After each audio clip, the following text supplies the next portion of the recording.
muchos de nuestros pueblos hay, frente a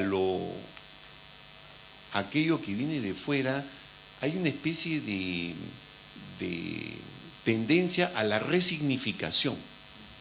¿Ok? ¿No?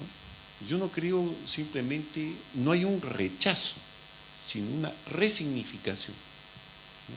Entonces, a mí me llama un poco la atención, un poco la impresión que yo tengo de este discurso antieurocéntrico, reactivo, radical, ¿no? Que me parece más del mundo académico que del mundo popular, ¿no? Y que veo un poco quizás en la mesa esa tendencia a un antieurocentrismo radical, reactivo, muy fuerte, pero muy distanciado tal vez de las dinámicas sociohermenéuticas populares, que tienden más bien a la resignificación que al rechazo reactivo de aquello que vino de fuera y que fue sumamente violento y lo sigue siendo. Quería escuchar qué comentarios tienen al respecto.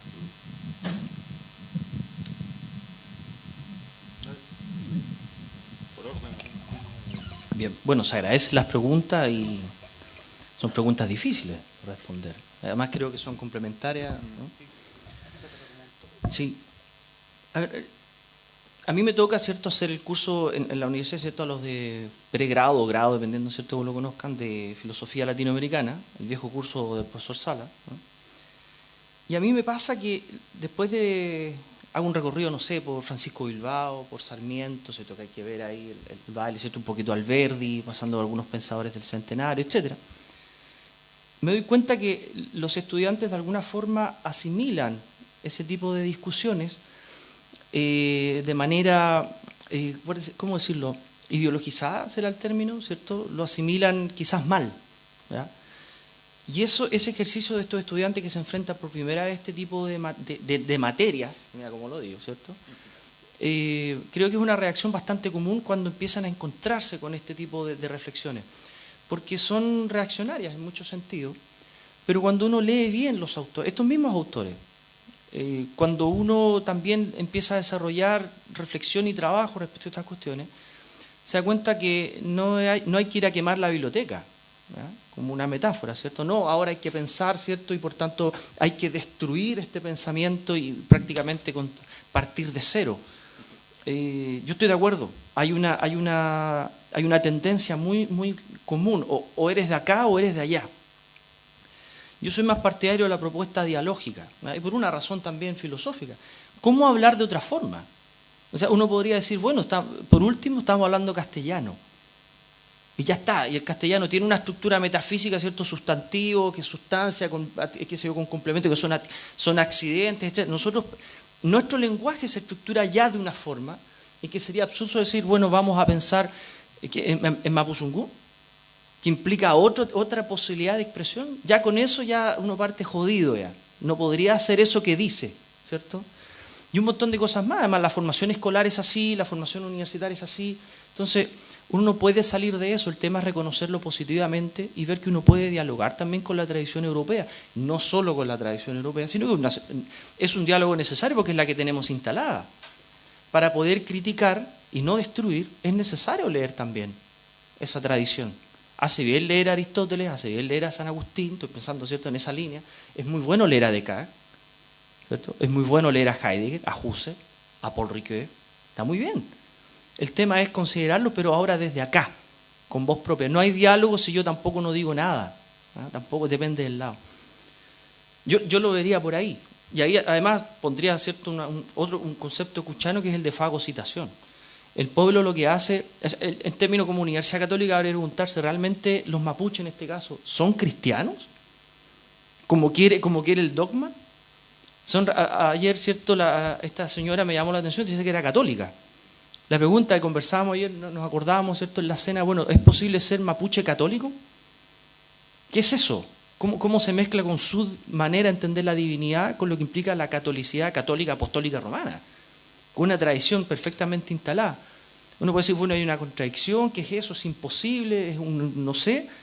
En este caso habría que decir, bueno, es que el pueblo americano no recibió pasivamente la inculturación, como se concibe, no fue un recipiente vacío, pasivo, nunca lo fue, sino que asimiló esa misma religiosidad con esa teología de fondo y la adaptó. Y esa adaptación, fagocitación, ¿cierto?, que es un proceso biológico que hacen los moluscos, ¿cierto?, que se pegan a uno y lo van absorbiendo lentamente, es un poco lo que podría también explicar que le rezan en quechua. Aquí hicimos un comentario pequeño que eso es más loco que el comentario de Alan García. Es más raro todavía, pero da mucho que pensar. Y habría que llevarlo por ese lado también. Cómo el pueblo ha asimilado estas cuestiones y las ha resignificado. Y nosotros también desde la academia deberíamos aprender también de esa resignificación. ¿Ya? Porque nosotros rezamos también, le rezamos en alemán, ¿cierto?, a los autores alemanes, ¿ya?, por decirlo de alguna forma. Siguiendo esa misma línea de asimilar también el pensamiento europeo, a propósito de lo que planteaban acá, ¿cierto?, de que esta alteridad parece se dice alteridad, pero en realidad parece que no dijera nada, o lo dijéramos solo desde nosotros, si entendí bien la idea. Yo lo tomaría, mira, desde Heidegger. Cuando plantea esta urgencia filosófica de replantear la pregunta por el sentido del ser, ¿cierto?, que uno tiene cursos de eso en filosofía. Y uno cree, en definitiva, que la pregunta por el sentido del ser se olvidó por razones, ¿cierto?, ónticas, ontológicas, que uno está de espaldas, ¿cierto?, porque ontológicamente está hacia la sombra, siguiendo esa línea platónica, ya, etc. Yo le diría de la siguiente forma. En realidad, el sentido del ser no se ha olvidado. Ese es un problema de Alemania, de la filosofía alemana. El sentido entre nosotros es un sentido omitido. Es otra cuestión. Por tanto, nosotros tenemos que partir de ahí. ¿Se olvidó el sentido del ser? No. El sentido del ser se omitió, porque hay distintos sentidos del ser. Si es que insistimos con la idea del ser y no del estar, y ahí nos ponemos en otra parte y se pone más complicado el asunto. Entonces, a propósito de las políticas públicas, ese significado no es que se haya perdido, no es que se haya perdido el sentido de alteridad, de territorio, por ejemplo, sino que siempre ha estado ahí y hay que reflotarlo. No tenemos que nosotros, el rollo es nuestro, pero nunca, es como decirle a un CELCAM cómo tiene que ser. Ellos saben cómo tienen que ser. No hay que preguntar a los mapuches cómo conciben la tierra, ellos ya saben cómo conciben la tierra. El tema es que nosotros tenemos que hacer el trabajo, no ellos. Por tanto, insisto, no se ha olvidado el ser, el sentido, sino que hemos omitido las posibilidades de sentido. ¿Ya? Y ahí termino con esto, ¿cierto? Recuerden ustedes que, o sea, si se olvida el sentido del ser, ¿ya?, y volvamos a Aristóteles, ¿cierto?, él corta el asunto, ¿cierto? El ser se puede decir de muchas maneras. Tiene ahí, ¿cierto?, en el libro 4, párrafo 2. Bueno, el ser se puede decir de muchas maneras, pero termina diciéndose de una. ¿No habrá que en la pregunta por el sentido del ser un problema intercultural omitido?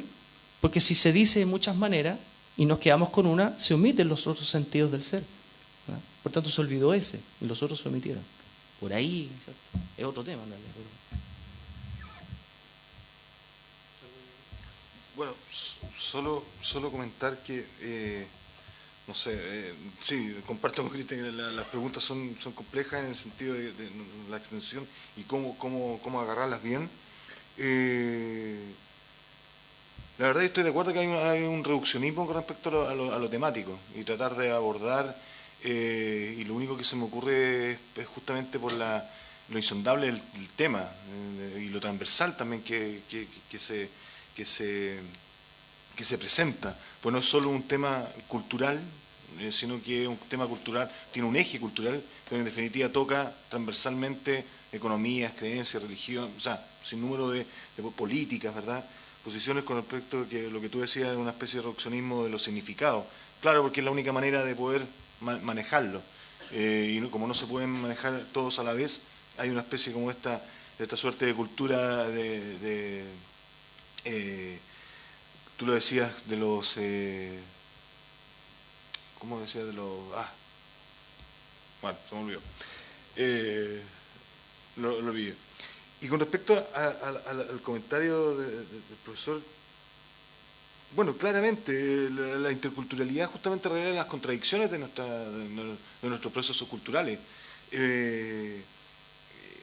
Hay una especie como de asimilación o naturalización de las contradicciones que se producen con el ingreso de la modernidad a Latinoamérica. Por lo tanto, claramente para poder comprender esas contradicciones, el culto de Santiago Apóstol, que ya la imagen es profundamente contradictoria, lo que usted puso respecto a venerar a quien está pisoteando, entonces ya de por sí es contradictorio. Aparece una especie como de una especie de la cultura de las contradicciones, y claramente hay que complementar la propuesta hermenéutica a la revelación o el esclarecimiento, mejor dicho, de ciertas estructuras que hacen posible una suerte de diálogo intercultural.